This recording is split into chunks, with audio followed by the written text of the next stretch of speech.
of the There program. we go. And we're very excited this evening to be able to bring you this event, which is Politics to Poetry with Governor Madeleine Kunin.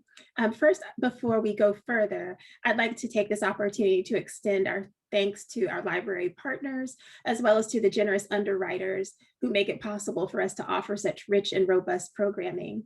And these include the residents at Otter Creek, the Friends of the Ilsley Public Library, our partners Middlebury College and the Andrew W. Mellon Foundation and the Pulitzer Prizes. We also thank the Vermont Department of Libraries and the Institute of Museum and Library Sciences. So tonight we're coming together from across the state and around the world, as we have so often these many months past. And again, I just want to express our deepest thanks for you joining with us and gathering with us tonight to listen and to learn and to be inspired in community. Additionally, if you take a look over at your chat, there is one message there. It is from me, and that is a link that you can use for the Vermont Bookshop there in Middlebury, and they have Madeleine's books there. So first of all, we're very excited that they had Red Kite, Blue Sky, which is her volume of poetry that she'll be reading from this evening. They just arrived today, so perfect timing.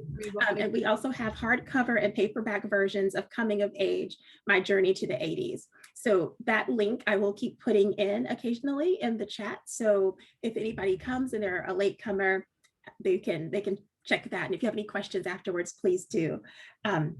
Reach out to me. And regarding that, the coordination of the opportunity to be able to offer, these signed book plates really could not have been made possible if it wasn't for Jenny Lyons. And Jenny is the marketing director at the Vermont Bookshop in Middlebury. And so I just want to take an opportunity to just say that this was a community effort, and I'm so grateful to all of our partners.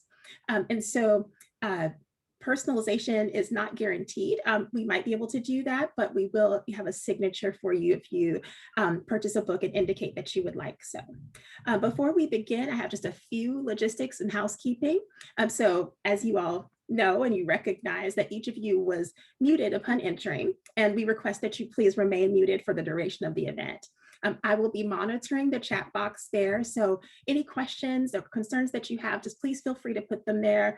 We will aggregate those and ask them to Governor Kunin at the end. And tomorrow morning, you will receive a brief evaluation survey. And we kindly ask you to complete this because your feedback is very important to us. And we appreciate your taking the time to offer your thoughts on this evening's events. And so, now, it is my pleasure to get to the main event. So I just want to share a little bit with you about Governor Kunin that you might not know, and then turn it over to her. Madeleine May Kunin was the first woman governor of Vermont and the first woman in the United States to serve for 3 terms. She was a 3-term legislator and lieutenant governor for 2 terms. Governor Kunin went on to serve as U.S. ambassador to Switzerland in the Clinton administration. She is the author of 5 books, plus a new book of poetry. She is currently the Marsh Professor at the University of Vermont, and she is a founding board member of the Global Institute for Sustainable Communities, as well as a founding board member of Emerge Vermont, an organization that recruits and trains women to run for public office. And so now, without further ado, it's my pleasure to introduce you to tonight's scholar, governor, ambassador, feminist, wife, mother, professor, poet, and one of Vermont's greatest treasures, Governor Madeleine Kunin. Thank you so much, Rachel. That was a very inclusive introduction, but I'm delighted to be here, especially this event that has so much input from the community, and different sponsors have helped to make it possible. So I'm glad that it's my turn to be here. I'm best probably known as a politician, as a former governor, and perhaps a little bit as an ambassador, but I'm a new person today, or at least a person who's been hiding inside me for a long time as a poet. And it's a new incarnation, and it's quite different from what my career has been.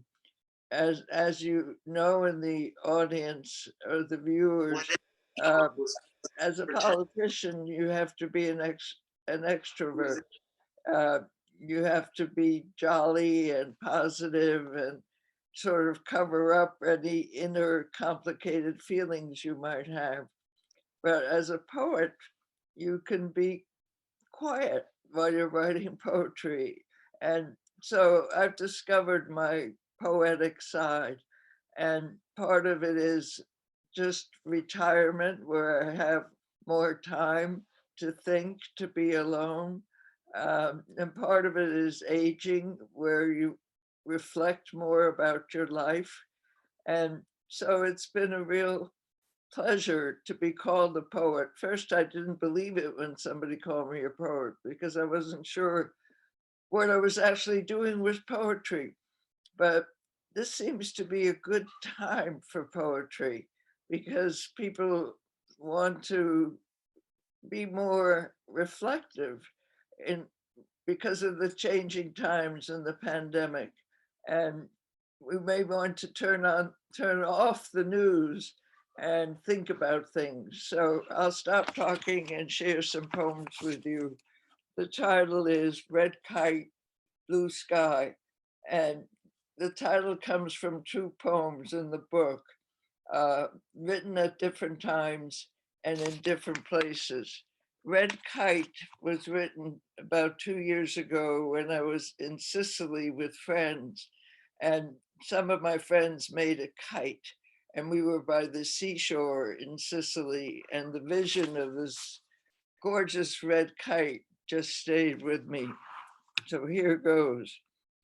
Red kite seeks blue sky, soaring higher and higher, flipping its tail in and out, half circles, crazy dips, a runaway kite pulled in against its will, fights back before it falls. Now, Blue Sky was written during the height of the pandemic, when I felt sort of down and wondered what would happen and worried about the virus, as many of you may have been. But then I went for a walk and made this discovery. Blue sky. I have time, a bushel full, no, a truckload, a storage unit full of time. Still, I portion time out carefully, almost like in the old days, except now I stretch my neck and raise my head and keep it there until it hurts to look at the blue sky. Long ago, before coronavirus, I looked at the sky for weather, or at night for stars. The blue sky gave me answers by the hour. I didn't even say thank you. Yesterday, I went for a walk and gazed upward, expecting little. I looked up at the blue sky. The longer I looked, I saw more layers of blue. The blue sky had depth, a clean teacup of blue without a crack. I could see through one blue to find another blue. The longer I held my head up, blue became more blue until I continued my walk and thanked the sky for being blue. I also was inspired to write about current events that were happening in our lives. And I wrote one.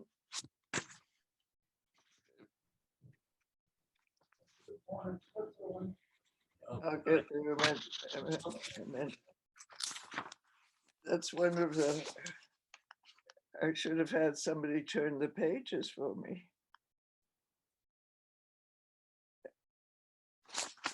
Sorry to keep you waiting. This was a poem that I wrote. It's called I Can't Breathe. I am falling into fear, unwinding the ties that bind. The ties that bind are splitting into shreds that float from a virus-infected sky.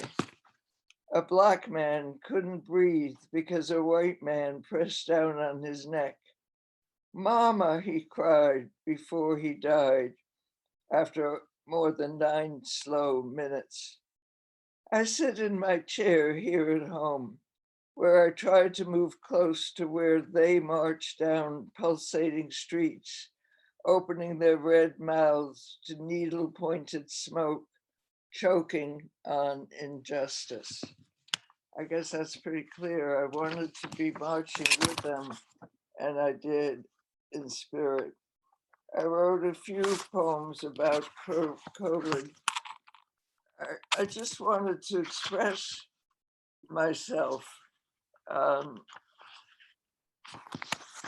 Here, this is called Beautiful COVID. The photo of COVID-19 greets me on the news every night. It is brilliant. Pretty red clusters, the color of geraniums, dance in a framed circle. If the virus were a flower, I would pluck it and put it into a clear glass vase to admire on the mantelpiece. A beautiful virus, lethal to the touch. Every petal spits out venom that can scar the branches of my lungs, steal my breath, and walk away triumphant.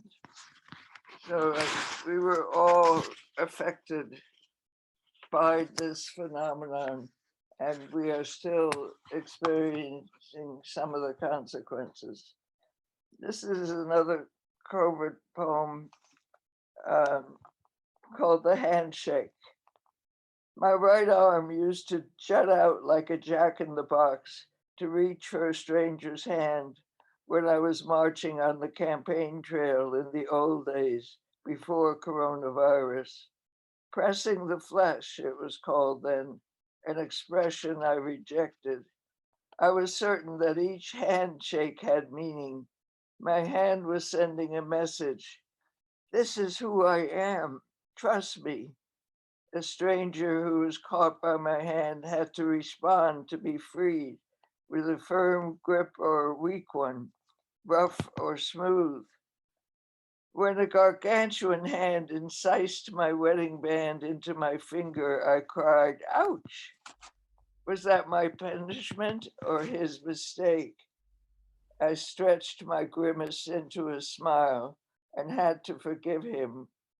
Not all handshakes were firm. Some hands were suspended in the air, limp as a tiptoed ballerina wanting to be caught by her partner.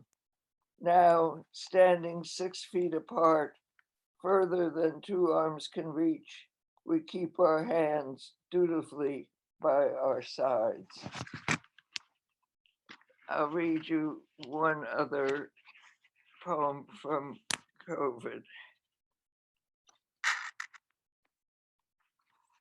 called Lockdown. Lockdown is a criminal word. What is a crime? There is no concertina wire. Concertina, a musical word, to keep me within the circumference. Circumference, a many-syllabled word. Now I feel the invisible fence vibrating, the kind that shocks dogs to keep them within bounds. There were endless days before the plague when I didn't want to leap out of bounds. I didn't feel the pull of the leash. But now that the fence encircles me, I want to get pliers. There's a poem that's a little bit on the lighter side, and it's about my cat. I got this cat from the Humane Society after my second husband died, and some of the poems in this book relate to his death and his presence when it was real. And my cat turns out to be a very good cat, but you'll find out more about her in this poem. Cat. Her real name was Gina. That's what the Humane Society told me. But I call her Kitty, and she doesn't respond to either name. My cat plumps herself at the straight arm of my sofa, feet tucked neatly under her coat, purring her song. She invites me to smooth her, to feel her pillow under my hand. I'm not invited inside her thoughts. She sits mute as a Buddha carved from stone. Whoosh! She streaks into the next room as if on fire. See something I can't see. Hear something I can't hear. Composed again, even sedate, she claims proximity.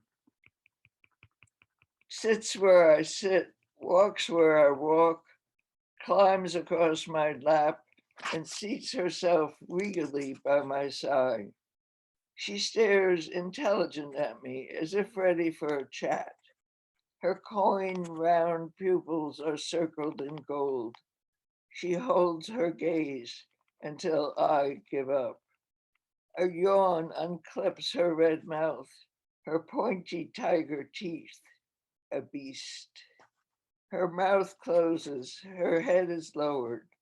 Ah, we are companions once again. Good kitty, I say in my baby voice, and think I'm falling in love. Until she paws herself onto the dining table as if it were her place to sit across from me. Off, I yell, nothing. Down, I shout, nothing. She is like an Egyptian statue buried with Tutankhamun. Impatient, irritated, I exercise my two-handed superiority and drag her down, pulling against her needle paws. She finds a chair that fits her form and sleeps the day away. She is a night creature, silent in her roaming until crash. I startle. What is it? Tablecloth askew, candlesticks toppled, candles unhinged. My sweet cat, having terrified herself, has zipped into oblivion. Together again, we sit on the sofa, her flank wedded to my thigh. Her small chin lifted high rests on my arm. I feel her cool breath hover over my willing wrist. You're such a good kitty, I purr.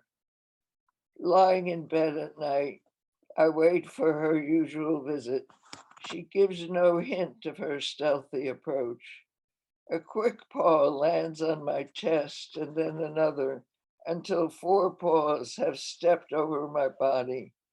She plants herself on the other side and searches until she finds a nest between my twig legs.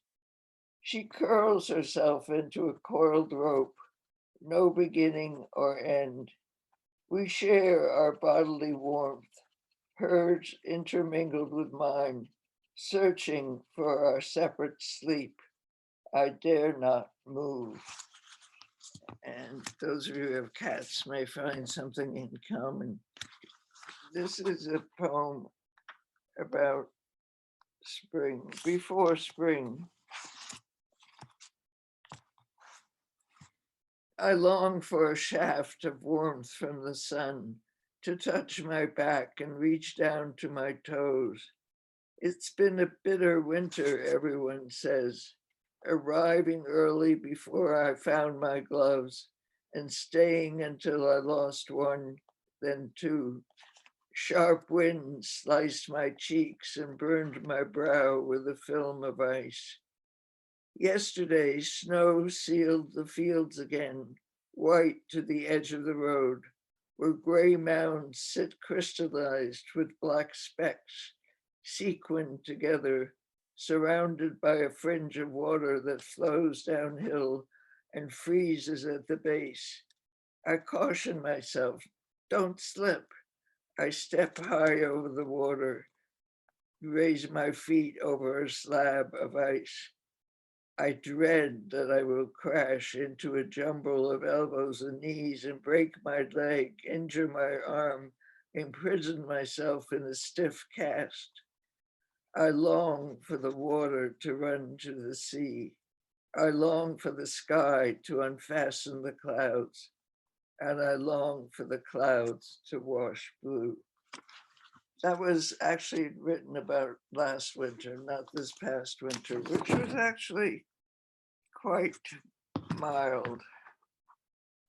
This is a poem that again takes place on the shores of Lake Champlain. It's called Sunning Myself, where well, I'll let the poem speak for itself. I was sitting by the lake, pulling myself away from the world, working hard on withdrawal, gazing down at the stones below and up at the slow moving sky, when my escape was blocked by the news of the day. 2 mass shootings, 9 dead in Dayton, 20 more in El Paso, many more wounded. Interviews with bystanders who had nothing new to say. Still, I kept the TV on, wanting more news. The camera moved to a woman who wept into a large man's shoulder, to a girl who carried a white sign with pink lettering, free hugs. She did what she could, poor thing. A reporter hungry for footage held the microphone to someone's twisted face, doing her best to be kind. To think that all this time when it happened, I had been busy sunning myself. If anybody wants to put questions in the chat room, I will be happy to answer them afterwards. This is a more, sometimes it's almost embarrassing for me to read my poetry out loud, because in many ways it's very personal. But when it connects with someone, that's when I feel terrific. So some of these poems might resonate with some of you. This is called I Knew I Was Loved. When you were alive, I knew I was loved, like a child knows her mother.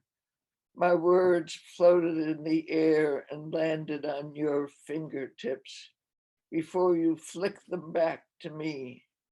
How free I felt, coupled at your side. The sinews of memory are strong, stretching me back to where we walked when your steps paced with mine, my shoulder weighted by your hand. We saw the same sights. Our thoughts were twins. Now that you are gone, I know I was loved, and that is almost enough.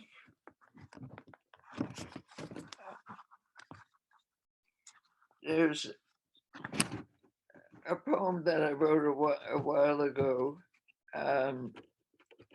It's called No Longer. And obviously, the things you can't do anymore as you get older, but you still want to do. I try not to be too dark about aging, because one of the gifts of aging is that it has allowed me to be a poet and to explore new ways of creativity. So it isn't all dark, it isn't all losses, but it is change. So this poem is called No Longer. No longer will we make love before breakfast. No longer will I dream of seeing New Zealand or the Cape of Good Hope or bears in the wild. No longer will I say yes more than no. No longer will danger sparkle and safety look dull. No longer will I look at my body without comparison, excuse me, between who I was and who I have become, blaming the light for the difference. No longer can I toss my hair over my face at 100 strokes. No longer can I do without night cream and day cream, slathering on ounce after ounce. No longer can I be comfortable sitting in my chair reading for hours without getting up to stretch my arms and legs. No longer can I walk without looking down at my feet to avoid mean cracks and malicious bumps. No longer can I skip downstairs like a girl flying without feeling a thing. No longer can I approach the precipice without swaying against my will. No longer do I think ahead of where I will be in 10 years or 20 or more. Now I think in ones or twos or threes, long enough to still hunger for the food of life. No longer do I wish for the next day or the next year to come quickly, like I did the year I turned 10. I want the days to saunter like a leisurely museum stroller who stops now and then to gaze and get closer to the canvas to see the brush strokes and then steps back for the long view before moving on.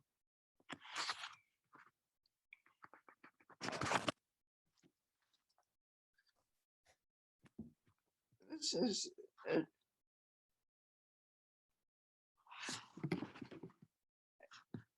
this is a poem I wrote fairly recently. It's a very simple poem. And it's called We, W-E. I liked being we. We were doubles, not one but two, walking in tandem. When I was silent, you spoke. When I spoke, you listened. I drank your words as if they belonged to me. We fed each other's outpouring before we whisked them together into we, us, and our. We is a habit you left me with, so comfortable and strong. I is skinny. I is skinny. It stands alone, brittle to the touch. It needs something at its side. I, I am, I am alive. I'm trying to figure out which poem to read next. This is a poem I wrote after my youngest son, youngest son, his son and my grandchild was born. It's called Baby Thomas, Big Sister. When Sam and Jacob were born, I prayed I would live until their bar mitzvahs. My wish was granted last Saturday in the old synagogue, where Jacob recited the portion of the Torah flawlessly. Today, baby Thomas is 7 days old. I lean into his bassinet, where Edgar and I once slept, and hover over his form, fresh from the womb, his eyes fluttering now and then, his face half hidden by his blue woolen cap to keep his body heat safely inside. I count 13 years until his bar mitzvah. I will be far away when he sings his Torah portion. But I know him now, the new little man, wrapped in the blanket I knitted for him, stitch by stitch. His 2-year-old sister, Charlotte, thrown over daddy's shoulder like a sack of potatoes, shrieks with delicious terror, knows, knowing daddy is safe, mommy is safe, and she is the big sister. I'll just read one more and then we'll have a break. This is a poem I wrote fairly late as I was thinking of my past. And then before we sign off, after the questions up, I can read a few more. This is called Voyage. Last night, I thought about my mother's voyage to America. what she faced by herself, saying goodbye to all the relatives at the Zurich train station, accepting prettily wrapped boxes of chocolate from everyone and given to me on the train to carry safely in a sack heavy for a 5-year-old. Left behind on the train. How awful. Did my brother make it up, or did this happen? That Nazi soldiers walked through the train questioning everyone. The conductor vouched for my mother, having met her regularly on the commuter train in Zurich. I remember how scratchy the blanket was in the sleeping car. That's all. Waiting in Genoa for our boat to arrive. Our names on the manifest with an H for Hebrew, I found out later. I looked out the window from the top floor of the hotel and saw, we thought, Japanese soldiers lined up in formation 10 days before Italy entered the war. My mother did not unclothe her fear to us. We found our cabin already occupied by 2 women and a baby. We settled in somehow, lugging the big blue trunk, which stood upright and opened sideways. Safely inside our cabin on the SS Manhattan, I was delighted by the new taste of apple pie a la mode and playing shuffleboard on the tilting ship. We lined up alphabetically at the pier under the letter M for May with a couple named Miller who became our friends and gave each of us a beautiful book every Christmas. Finally, cousins Fred and Irene Kahn found us.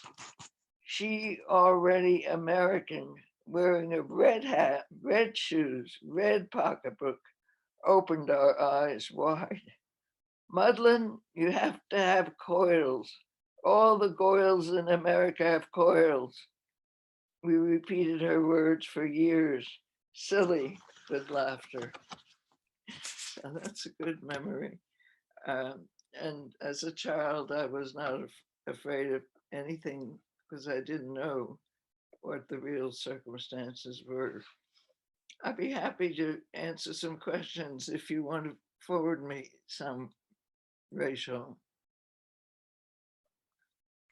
Rachel? Sure. Yes. I said to first of all take a little sniff before I unmuted myself. That they were so moving, and I just so appreciate you sharing your memories and your thoughts with us, Governor Kunin. And that's something that's been echoed in the chat. So one question that we just had come up is if you could tell us about some of the poets that influenced you. Well, I've read poetry a lot, throughout my life, throughout my grown-up life, and always loved it. Elizabeth Bishop is a poet I go to now, and I guess one of the poems that she's most famous for and that I'm most drawn to is Art, A-R-T, and it's the art of losing things. And then of course, Robert Frost, who is not as obvious in his messages and as you might think. And when I was in college at the University of Massachusetts in Amherst, a bunch of us would go into Amherst to Amherst College and hear Robert Frost speak. And we were mesmerized by his words. And there was also a radio program that was being recorded of contemporary poets, and Frost was one of them in the faculty club. And I literally sat at his feet and drank in his words. But I like most poetry. And, in those days you would memorize poems. And I think that's a kind of good idea, like tiger, tiger, burning bright in the forest of the night. What immortal hand or eye forced thy something symmetry. So I think that gave us a feeling for poetry. I think I'll, so. I'll be That's a happy to really answer another question. sure. We do have one that someone just asked, who says, first of all, that your always remarkable perspective is now so very beautiful. And I agree. And this individual would like to know if if you plan to do many readings this summer. Could you repeat that? Reading this summer? Yes. Will you be doing many readings this summer? We're probably with the Flying Pig bookstore, and I'm doing several more Zoom readings. I mean, I miss the public. It's so great to make eye contact and see what people are feeling and communicate directly. But the benefit of Zoom is I sent a link to a friend in Switzerland. I'm not sure whether he got on or not, but you have such a wide scope of people who can participate. So it has its benefits, and you, as the speaker or reader, you have to use your imagination and just try to visualize the people who are out there. But I will be doing more events. Well, good. I think that we're all going to be excited about that. Uh, someone asks, someone is kind of asking, how can we push more politicians into the realm of poetry? And I'd be curious to build on that. Um, do you know other of colleagues of yours that go to poetry in times when they're I think McGovern went to writing poetry after his career, and his wife did too. It was either McGovern or McCarthy. I think it was McGovern. Um, I think you just have to step back. I mean, a lot of people, when they end their political careers, either voluntarily or involuntarily, feel they have to go on, that they can't exist if they don't have a title and if they're not a public person getting applause. Um, I never felt that it should be my whole life. Uh, and it was a transition period to become a politician, to get rid of my shyness, to learn to speak in public. Um, so I think it's a very personal thing. I don't think you can encourage poetry in poets, in politicians to become poets, but I guess if they get enough applause, they'll move in that direction. there might be something to that. We have another question, and this person is curious, is there a period in your life or a time of day or even a particular season where your poems or a topic have inspired you more easily? Well, that's a good question. Um, you know, we have this romantic idea that you can't be creative unless the muse looks down upon you and gives you courage. Um, I've learned both in fiction and nonfiction writing uh, that you can't wait for the muse. Uh, there are times when I'm tired, when I think I can't write a word. If I sit down at my laptop, something happens. Uh, and you discover words. There's no particular season. I used to think there was a time of day, um, like the morning. Oh, sorry about that. Uh, I used to think I had to write at a time of day, but I've changed my mind about that. Now I can, um, I mean, one night I woke up in the middle of the night and some lines came to me, and I just uh, got up and went to my laptop and wrote them down.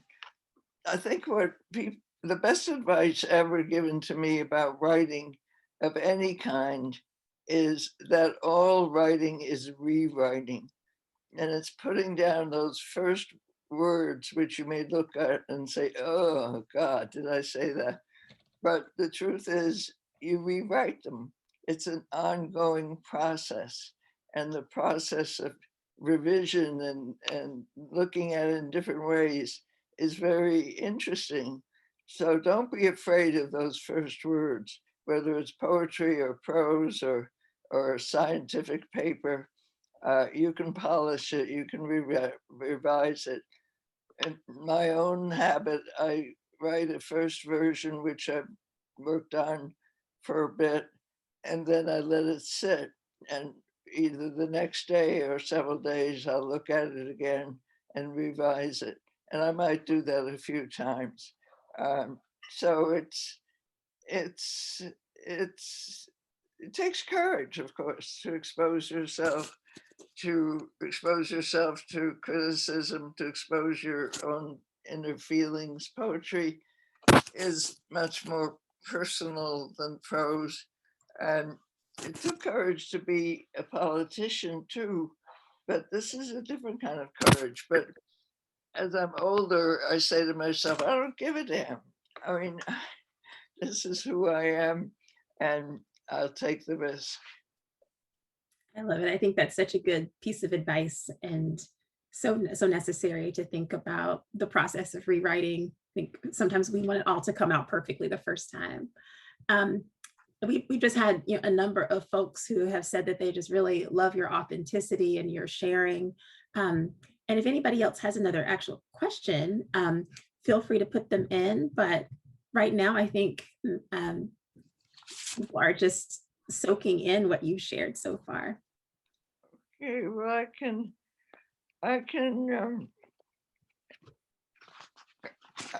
is there time for a couple of more poems? I think so, yes. Okay. This is called I Loved You When You Did the Dishes. I cooked, you did the dishes. Did I love you for that? I listened to the distant clattering in the kitchen while I sat in my chair reading the newspaper. We shared most tasks then, but you did the driving, and I could sit still by your side with only a rare glance in the rearview mirror to check if it was safe to pass. Now I do everything, cook and wash the pots and meet the dishwasher's greedy demands. I make the bed which you once made when we slept together.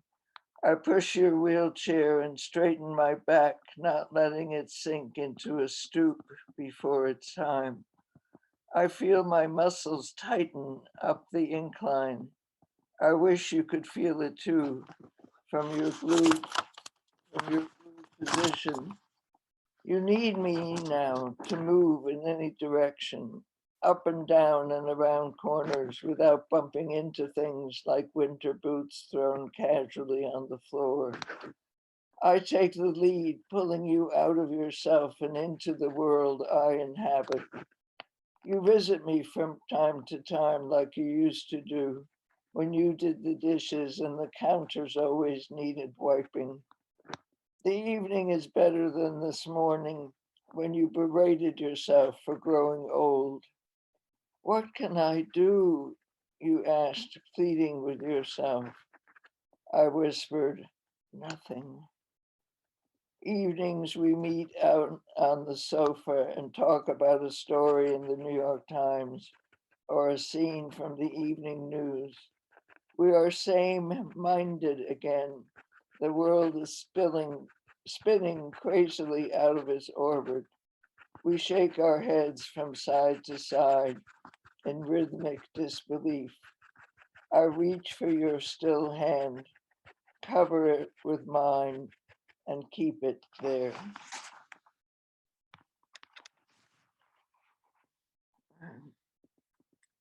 There's an earlier poem that I wrote when I first moved to Wake Robin, and it's called New Year's Eve at Wake Robin. New Year, the clock strikes the new year at Wake Robin around between 9 and 10. New Year's Eve at Wake Robin. The wheelchair danced in circles to the rapid beat of the Onion River Jazz Band. She was young again, unbound, free, no longer pushing him, but flying with him on the dance floor. He waved aside the ribboned oxygen tube streaming behind him. I grasped John with both hands and brought him to his feet, placing the walker within reach. He moved his head and then his arms and then his feet to the music. We danced, we sang, with the walker between us and love inside us. Well, I guess we have a few more minutes if you still are. I wish I could see you and communicate with you. Someone has a request, actually, speaking of that. They just put it in, and someone asked, can you read the poem about the similarities of the awakening of spring and rage coming in at the end of the pandemic? I wish I knew what it was. Coming of spring. Well, while I'm looking for that, let me, I'm sorry. Okay. So we have more hints. And Karen, if you would like to share these with Madeleine directly, you can unmute yourself. But Karen said that it was in The Digger. And I think more people are chiming in to try to figure out what this poem was. It was the coming of spring. But then some rage. Okay. I don't know. Madeleine, it's Karen Meyer. Can you hear me? Yes, I can hear you. Can you hear me, Madeleine? It's Karen Meyer. Yes, I can hear you, Karen. Good. It was a poem that you wrote, I think about 6 weeks ago or a month ago, about your feelings, and perhaps it was an essay, your feelings of the coming of spring, the commonalities of feeling with the potential end of the pandemic. Yeah, I don't have the poems I wrote recently in front of me, sorry. Okay. But thank you. Everyone should read it. It was so beautiful and so hopeful about awakening and coming out of a difficult time, like winter or like COVID. So thank you for writing it, Madeleine, and all you do. Thank you for pointing it out. I haven't read poems from Sicily. That's a period where it was so beautiful and I had free time and I had these nice friends and we had this house overlooking the ocean and we saw some ruins, ruins that go back to Greek times. So I'll read you this one called Selinunte, which was the name of the town. Columns spaced against the blue sky, still standing since 500 years before Christ, a vestige of who they were, bowed to a God we do not know, built by a slave we cannot pity, tumbled by an enemy we do not fear. I climb steps carefully, one at a time. Up is easy, down I hold your hand, fearing the fall that could force me to join them in their layered graves, sealed with golden flowers growing since the first stone was raised above another. Their offspring have bedded themselves into sun-fed brilliance, gold against dry stone, columns alive in their height, refusing to fall.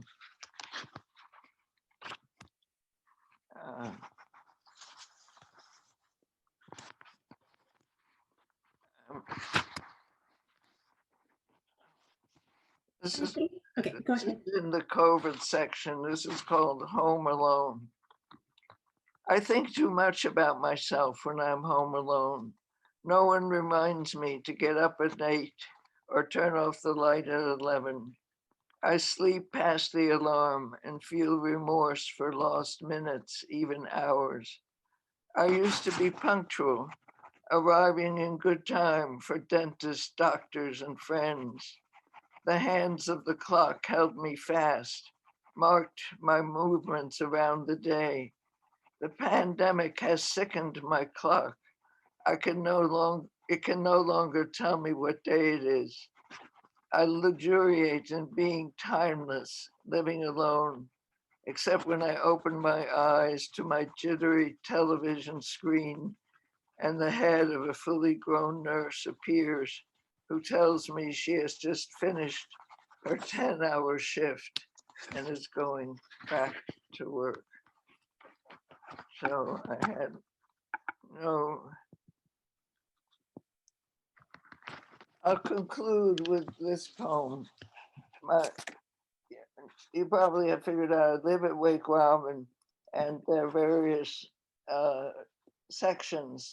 I live independently, and there's another section where my husband went, was taken care of and had more nursing care.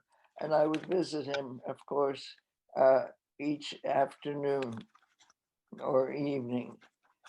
It's called The Love Poem. Each night, I wheel you to your door with a kiss on your lips. I smile, my love, at you, generously, I think. You don't know how much I love you, you say. I do, I do. We've formed a ritual of waving goodbye as I retreat slowly down the hall. At first, I wave with one hand in the air, and then my arms go wild before I turn the corner, as if struck by a storm or signaling for help. We wave in tandem. You are there and I am here. The nurses now know we wave not for them, but for one another, to have and to hold the love we swore to once and forever. So I'll Beautiful. conclude with that unless there's another question that you would like to ask It or looks like comment. I don't see any more questions. And honestly, I think that that is a beautiful, beautiful way to end. And I can't thank you enough, Madeleine. This was a wonderful evening and such a wonderful way to wrap up our first Wednesdays series here this evening.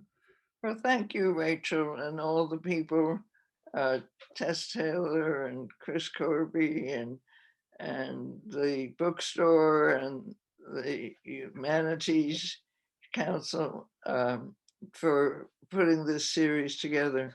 And it was a privilege for me to read my poems to you. Well, thank you so much. You really graced us with beautiful thoughts, that are so relevant to our time in COVID, and also just to the eternal themes of love and self-reflection. So what a beautiful thing. And so with that, everyone, thank you so much for joining us with our May First Wednesdays event. And I look forward to having you join us for others in the future. But thank you so much. Good night. Good night. Thank you.